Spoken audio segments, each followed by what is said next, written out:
والصلاۃ والسلام علی رسول اللہ۔ قریش کے ہاتھوں رسول اللہ صلی اللہ علیہ وسلم کے صحابہ پر جو ٹارچر تھا وہ دن بدن بڑھتا جا رہا تھا اور بالکل سہنے کے باہر ہو گیا تھا۔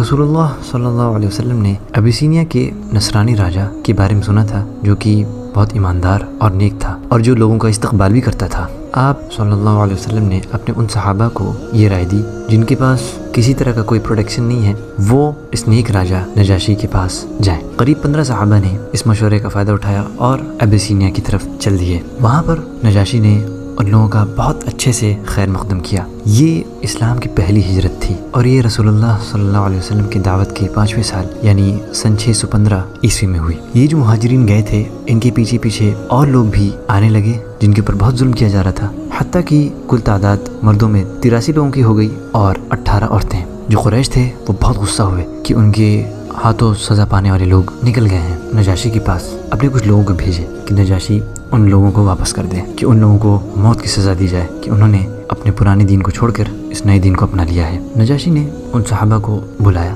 اور ان سے پوچھا کہ تمہارا دین کیا ہے، جس دین کو انہوں نے اپنا پرانا دین چھوڑ کر اپنا لیا ہے۔ جعفر جو ابو طالب کے بیٹے تھے اور علی رضی اللہ عنہ کے بھائی تھے، انہوں نے بولنا شروع کیا۔ انہوں نے کہا، اے راجا، ہم گمراہی اور بربریت کے دلدل میں ڈوبے ہوئے تھے، ہم مورتیوں کو خوب مانتے تھے، ہم بہت بری زندگی جیتے تھے، ہم لاش تک کھاتے تھے، ہم بری باتیں کرتے تھے، ہمارے دل میں انسانیت کے لیے کوئی رحم دلی نہیں تھی اور ہم اپنے پڑوسیوں کا بھی خیال نہیں رکھتے تھے، ہمیں کسی قانون کے بارے میں نہیں پتا تھا، بس یہ پتا تھا کہ جو طاقتور ہے اسی کا قانون ہے۔ پھر ہمارے بیچ اللہ تعالیٰ نے ایک انسان کو اٹھایا جس کے حسب نسب، جس کی سچائی، جس کی ایمانداری اور پاکی سے ہم سب بخوبی واقف تھے۔ اس نے ہم سب کو ایک اللہ کی عبادت کی طرف دعوت دی اور ہمیں بتایا کہ اللہ کے ساتھ کسی کو شریک نہ کرو۔ اس نے ہمیں بت پرستی سے روکا اور ہم سے کہا کہ ہمیشہ سچ بولو، اپنے امانت میں خیانت نہ کرو، رحم دلی دکھاؤ، اپنے پڑوسیوں کے حقوق ادا کرو۔ اس نے ہم سے یہ کہا کہ اللہ کی عبادت کے بارے میں کچھ برا نہ بولو اور بتوں اور پتھروں کی پوجا کی طرف مت لوٹو، تمام برائیوں سے دور رہو، نماز ادا کرو، زکوٰۃ دو اور روزے رکھو۔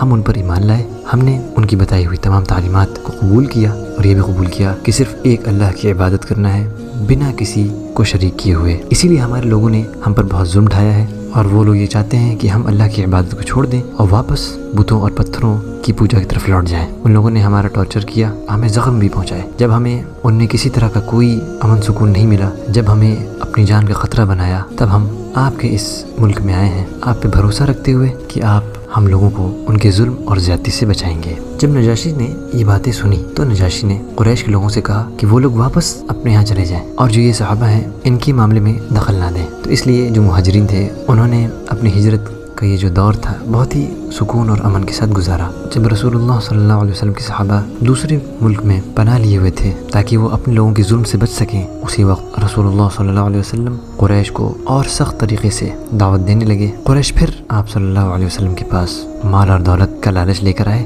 جسے آپ نے پھر سے رد کر دیا۔ تو وہ لوگ آپ کا مذاق اڑانے لگے اور آپ سے التجا کی کہ آپ معجزے دکھائیں اپنے اس دعوت کو ثابت کرنے کے لیے۔ آپ صلی اللہ علیہ وسلم جواب دیتے، اللہ تعالیٰ نے مجھے معجزے دکھانے کے لیے نہیں بھیجا ہے بلکہ تم لوگوں کو دعوت دینے کے لیے بھیجا ہے۔ جیسے قرآن میں آتا ہے، ترجمہ ہے، کہہ دیجئے بس میں تو تمہارے جیسا ہی ایک بشر ہوں، میری طرف وحی کی جاتی ہے یہ کہ تمہارا معبود صرف ایک ہی معبود ہے، لہٰذا اسی کی طرف سیدھے رہو اور اسی سے بخشش مانگو اور مشرکین کے لیے ہلاکت ہے۔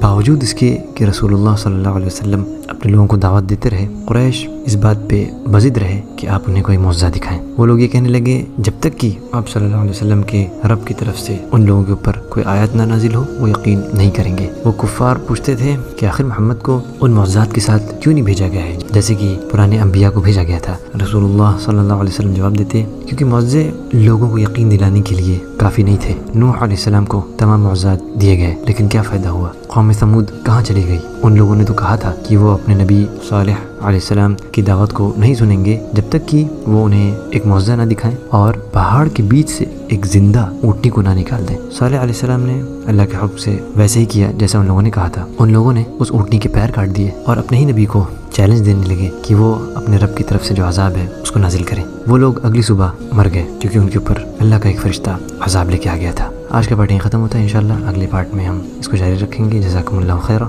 السلام علیکم ورحمۃ اللہ وبرکاتہ۔